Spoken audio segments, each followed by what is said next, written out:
এই মুহূর্তে পড়াশোনা করতে যে সবচেয়ে বড় সমস্যা হচ্ছে পড়াশোনায় পুনরায় মনোযোগ ফিরিয়ে আনা।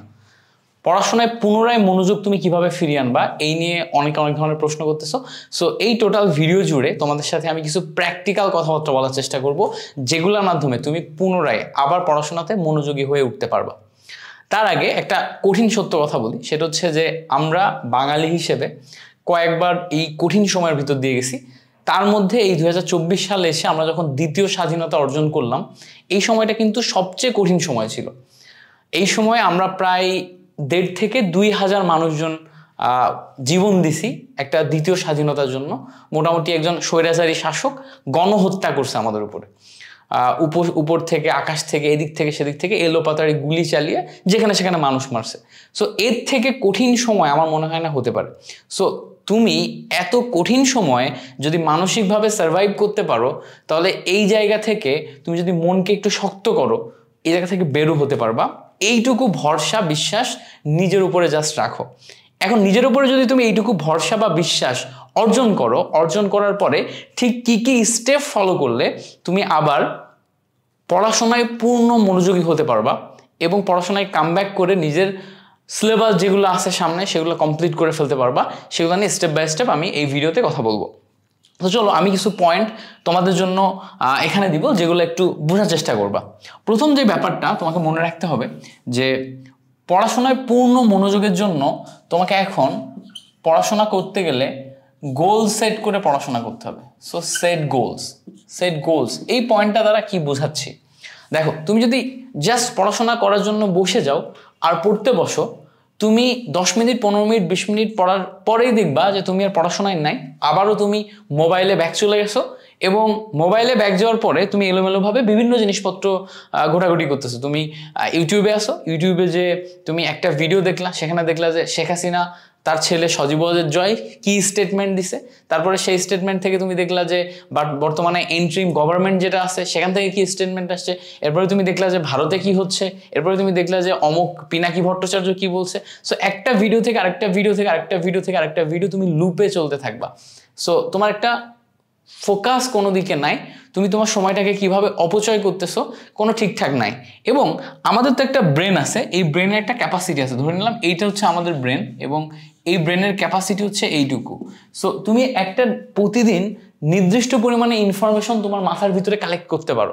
সেই ইনফরমেশন কালেকশন যদি তোমার যেটা প্রয়োজন সেটা না হয়ে যেটা অপ্রয়োজন সেটা হয়, তাহলে একটা পর্যায়ে যে তোমার মাথা এঙ্গেজ হয়ে যায়, অনেক বেশি এঙ্গেজ হয়ে যায়, এরপরে যে তোমার আর কোনো কিছু ভালো লাগে না, পড়তে ইচ্ছা করে না, ঠিক আছে। সো ওই মোমেন্টে যে তুমি আর দেখবা পড়তে পারতেছো না, আর ভালো লাগছে না, এদিকে ঘন্টার পর ঘন্টা সময় তুমি টেবিলে বসে বার করে ফেলছো। এই জন্য তুমি এলোমেলোভাবে পড়াশোনা না করে প্রথমেই ক্লিয়ার গোল সেট করবা। বিভিন্ন টাইপের গোল হতে পারে, কেউ 21 দিনের গোল নাই, 21 ডেজ গোল, মানে একটা টোটাল 21 দিনের সিলেবাস কমপ্লিট করার জন্য একটা খাতায় লিস্ট ডাউন করে ফেলো যে 21 দিনে তুমি কি কি পড়বা। আবার কেউ 7 ডেজ গোল নাই, ঠিক আছে। সো 7 দিনে তুমি কি কি পড়বা তার একটা গোল সেট করো। সো এই গোলকে আমি 2 ভাগে ভাগ করব, একটা হচ্ছে শর্ট টার্ম গোল, হ্যাঁ শর্ট টার্ম, আর একটা হচ্ছে লং টার্ম। এখন লং টার্ম এবং শর্ট টার্ম বলতে কি বোঝাচ্ছি দেখো, একটু ভাগ করে দিই। আমি ধরে নিলাম 7 ডেজ গোল, এটা হচ্ছে তোমার লং টার্ম, মানে 7 দিনে তুমি কি কি শেষ করবা এটা তোমার লং টার্ম। তো 7 দিনে তুমি ধরে নিলা যে ফিজিক্সে তুমি একটা চ্যাপ্টার শেষ করবা, কেমিস্ট্রিতে একটা চ্যাপ্টার, ম্যাথে একটা চ্যাপ্টার। সো 3টা সাবজেক্টে 3টা চ্যাপ্টার শেষ করা এই সপ্তাহে তোমার লং টার্ম গোল। এখন যদি 7 দিনে 3টা চ্যাপ্টার শেষ করতে হয়, তাহলে আজকের দিনে তোমাকে কয় ঘন্টা পড়তে হবে। তো তুমি ধরে নিলা আজকের দিনে তোমাকে 6 থেকে 8 ঘন্টা পড়াশোনা করতে হবে। এই 6 থেকে 8 ঘন্টায় তুমি কয়টা টপিক পড়বা সেটাও ভাগ করে নাও। সে তুমি ফিজিক্সে 4টা টপিক পড়বা, আর হচ্ছে কেমিস্ট্রিতে 5টা টপিক পড়বা, এরকম চিন্তা করে নিলা। সো 6 থেকে 8 ঘন্টার ভিতরে এই যে টপিকগুলো তুমি ভাগ করে নিলা, তাহলে দেখো প্রত্যেক ঘন্টায় তুমি কয়টা টপিক কভার করবা সেটার একটা টার্গেট কিন্তু তোমার কাছে চলে আসছে। সো তোমার কাছে যদি একটা লিস্ট থাকে, সেই লিস্টে তুমি যদি ডে 1-এ কি করবা, ডে 2-তে কি করবা, ডে 3-তে কি করবা, ডে 4-এ কি করবা, এভাবে একটা প্রপার প্ল্যান থাকে, গোল সেট করে, দেন তুমি একটা সিস্টেমের ভিতরে আসো, যেই সিস্টেমের ভিতর দিয়ে তুমি সামনে আগায় গেলে দেখা যাবে তুমি আবার পড়াশোনায় ব্যাক করতে পারবা। সো এটা খুবই ইম্পর্ট্যান্ট একটা জিনিস, যেটার মাধ্যমে আমরা কি করব, গোল সেট করে পড়াশোনায় আসবো। এখন এই যে গোলটা সেট করলাম পড়াশোনার জন্য একদম টোটাল স্পেসিফিকভাবে ডিস্ট্রিবিউট করে ফেললাম। এইটার মাধ্যমে কি হলো বলতো, এটার মাধ্যমে আমরা একটা রুটিন ক্রিয়েট করে ফেলছি। রুটিন। এখন 6 থেকে 8 ঘন্টার যে রুটিনটার কথা আমি বলছি সেটা এলোমেলো ভাবে আছে।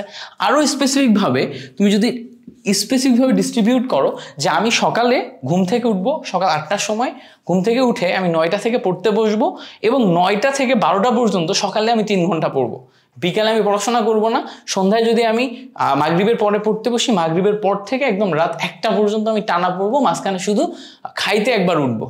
সো এই যে একটা নির্দিষ্ট টাইম ফ্রেমের ভিতরে আসলাম, সকালে 3 ঘন্টা, রাতে 5 ঘন্টা থেকে 5.5 ঘন্টা, তাহলে দেখো 8 থেকে 8.5 ঘন্টা পড়ার একটা টাইম আমার ফ্রেম তৈরি হয়ে যাচ্ছে। সো এই ফ্রেমের ভিতরে কখন কোন সময় কি কি পড়বা সেটা যদি একটা নির্দিষ্ট রুটিনে নিয়ে চলে আসো তাহলে দেখবা যে এখন তোমার পড়াশোনা থেকে মানে আগ্রহটা বাড়ছে, তুমি একটা নিজেকে বাইন্ডিংসের ভিতর নিয়ে চলে আসছো, ব্যাপারটা স্মুথ হয়ে গেছে। এরপরে আসে হচ্ছে আমাদের মনোযোগ ফিরিয়ে আনার জন্য সবচেয়ে ইম্পর্টেন্ট পয়েন্ট, সেটা হচ্ছে এলিমিনেট ডিস্ট্রাকশন। দেখো আমি পয়েন্টগুলা ইংলিশে বলছি, ইংলিশ ওয়ার্ডগুলা দিয়ে যদি তুমি মনে রাখার চেষ্টা করো বা ইংলিশ ওয়ার্ডগুলো যদি নোট করো তাহলে যেটা হবে দেখবা এগুলো তোমার ব্রেনকে একটু পুশ করবে যে না আমাকে এই কাজটা করতে হবে, এই কাজটা করতে হবে।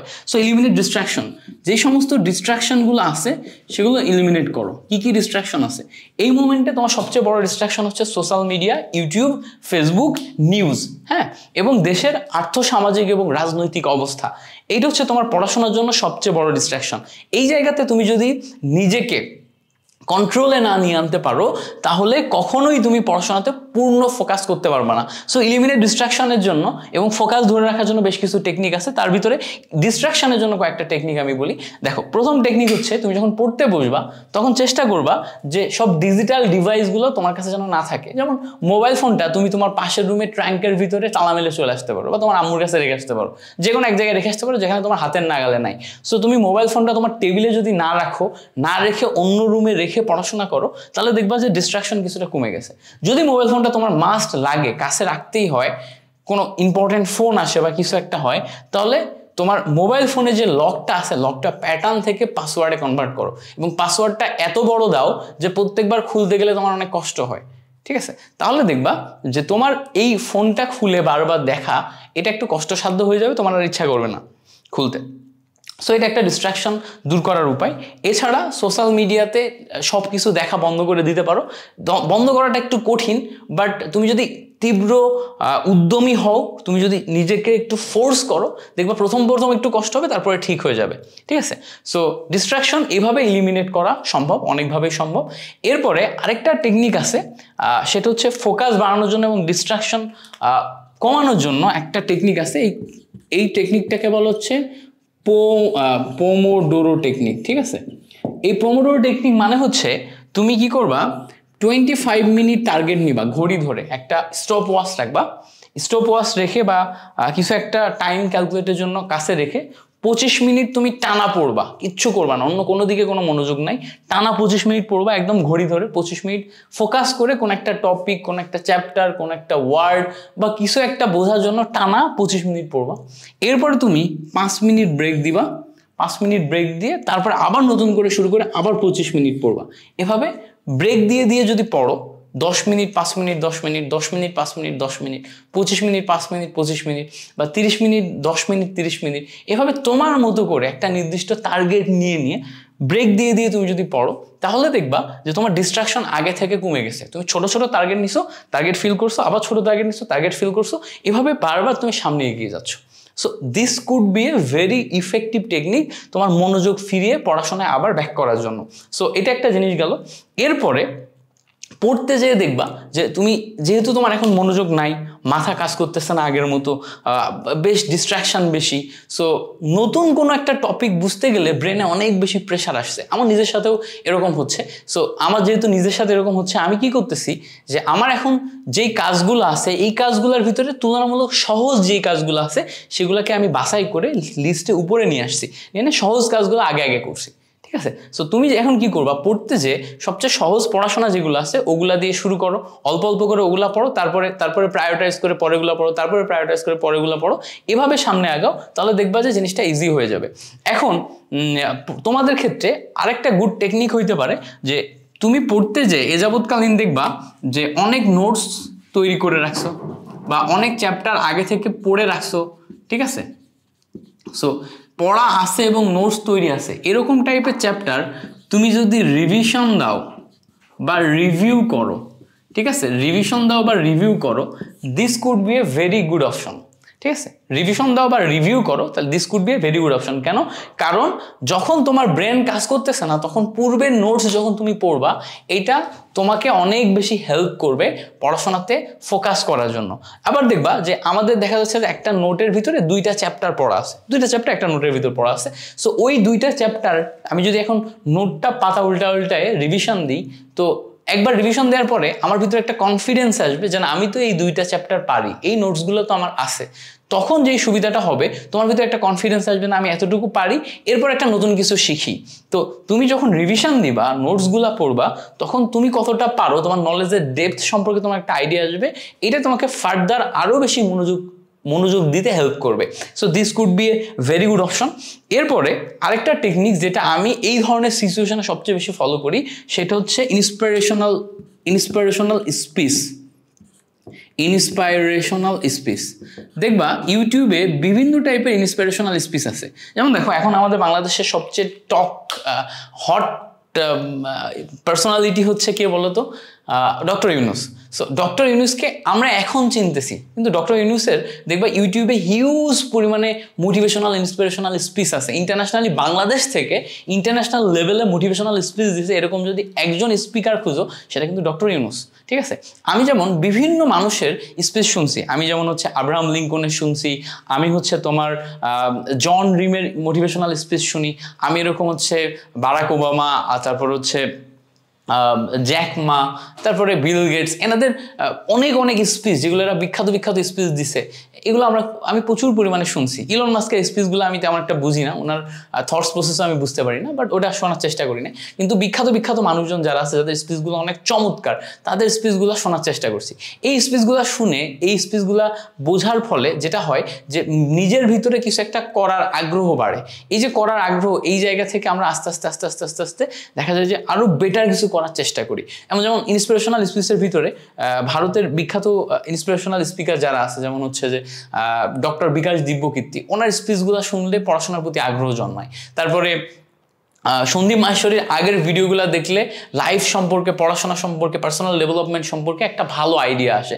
সো এই সব জিনিসপত্রগুলো তুমি যদি দেখার চেষ্টা করো, অর্থাৎ তুমি যদি ইউটিউবে কন্টেন্ট নিয়ে ঘাটাঘাটি করো, সেটা এই নিউজ টাইপের কন্টেন্ট না হয়ে যেটা তোমার ব্রেনকে আরও পড়াশোনায় ফোকাস করতে হেল্প করবে, এই টাইপের কন্টেন্টে তুমি যদি যাও, তো ইট could B a very helpful. ঠিক আছে, এখন যেহেতু ডক্টর ইউনূসকে নিয়ে অনেকেই অনেক ধরনের লেখাপড়া করতেছে বা ভিডিওস দেখতেছে, তুমি ডক্টর ইউনূসের ভিডিওস দেখতে পারো। সেই ভিডিওসগুলো দেখে তুমি যদি আস্তে আস্তে কিছু একটা করার প্রতি উদ্যমী হও, আগ্রহী হও, এটাই দেখবে তোমাকে পড়াশোনা করতে অনেক বেশি হেল্প করবে। So motivational videos could B a very good option. So আমি যদি একটু সামারি করি, পড়াশোনায় তুমি যদি আবার মনোযোগ ফেরাইতে চাও, তাহলে প্রথমে গোল সেট করো, 21 দিনের গোল সেট করো, 7 দিনের গোল সেট করো, প্রতিদিন কি পড়বা সেটা ফিক্সড করো। Short term goal, long term goal, দুই ধরনের গোল। এরপর হচ্ছে রুটিন ফিক্স করো, সেই রুটিন অনুযায়ী নিজের পড়াশোনাগুলো নিয়মিত পড়তে থাকো। এরপরে যত ডিস্ট্রাকশনস আছে, বিভিন্ন টেকনিক অবলম্বন করে এই সমস্ত ডিস্ট্রাকশনসগুলো ইলিমিনেট করার চেষ্টা করো। এরপরে প্রোমোডোরো টেকনিক বলে যে টেকনিকটা আছে, অর্থাৎ অল্প করে ব্রেক দিয়ে পড়াশোনা করার যে টেকনিক, এইটা কাজে লাগাতে পারো নিজের পড়াশোনার জন্য। আর পর্যাপ্ত পরিমাণে ইন্সপিরেশনাল বা মোটিভেশনাল স্পিচ শুনতে পারো, লেকচারগুলো শুনতে পারো, it could be very helpful for you. So এই টাইপের আরও ইন্সপিরেশনাল মোটিভেশনাল ভিডিওস দেখতে তুমি আমার এই চ্যানেলের সাথে থাকতে পারো। পাশাপাশি আমি হচ্ছে এই চ্যানেলে কেমিস্ট্রি পড়াই। আমি একজন কেমিস্ট্রি টিচার, আগে হচ্ছে উদ্ভাসে কেমিস্ট্রি পড়িয়েছি, অ্যাডমিশনের কেমিস্ট্রি প্রায় 2-2.5 বছর। এরপরে 10 মিনিট স্কুলে ছিলাম, এখন ব্যাটেলস অফ বায়োলজিতে পড়াই। পাশাপাশি আমার এই চ্যানেলে হচ্ছে যে পড়াই। সো এই চ্যানেলে তুমি হচ্ছে কেমিস্ট্রি রিলেটেড যাবতীয় ভিডিওস পাবা। যারা এসএসসি 24 ব্যাচের স্টুডেন্টস আছো, অ্যাডমিশন দিবার সামনে তোমরা আমার ফ্রি কিছু অ্যাডমিশনের প্লেলিস্ট পাবা এই চ্যানেলে। সো এই চ্যানেলের সাথে থাকলে তুমি এই সমস্ত ভিডিওসগুলা দেখে হেল্প পাবা আর কি আমার থেকে, বা তোমাদের জন্য উপকারী হবে বলে আমি মনে করি। আর যদি এই ভিডিওটা ভালো লেগে থাকে তাহলে অবশ্যই চ্যানেলে সাবস্ক্রাইব করবা। কেমন? Thank you so much for watching this video. আসসালামু আলাইকুম।